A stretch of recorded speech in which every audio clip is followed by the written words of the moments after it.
முருகனின் கோபத்தை தணிக்க ஒரு மந்திரம் போதுமானது. திருச்செந்தூர் கடலோரத்தில் அமைந்திருக்கும் முருகன் ஆலயத்தின் ஆழமான ரகசியம் இது.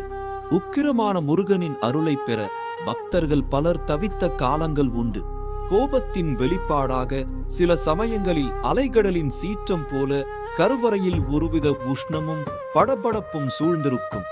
அப்படியான காலகட்டங்களில் பெரும் ஞானிகள் ஓம் சரவண பவ என்ற 6 அட்சர மந்திரமே முருகப்பெருமானின் கோபத்தை தணிக்கும் மகத்தான சக்தி என்பதை உணர்ந்தனர். இது வெறும் வார்த்தைகள் அல்ல, 6 திருமுகங்களின் பிரதிபலிப்பு. முருகனின் ஒவ்வொரு அம்சத்தையும் ஒருங்கிணைக்கும் ஆதி ஒலி இது. ஓம் சரவண பவ இந்த மந்திரத்தை உச்சரிக்கும் போது நாக்கு மற்றும் உதடுகளின் அசைவு பிரபஞ்ச ஆற்றலை ஈர்க்கிறது. ஓம் பிரணவ ஒலி சரவணபவ என்பது ஞானத்தின் 6 சக்திகள்.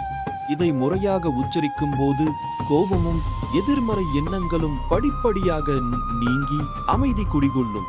இந்த மந்திரத்தின் தொடர்ச்சியான உச்சரிப்பால் முருகனின் உக்கிரம் தணிந்து சாந்தமான அருள் வெள்ளம் கோவிலெங்கும் பரவும்.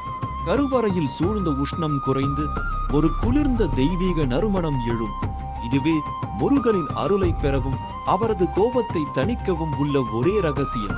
முருகனின் அருளில் மறைந்துள்ள ரகசியங்களை நீங்கள் கண்டுபிடிக்க தயாரா?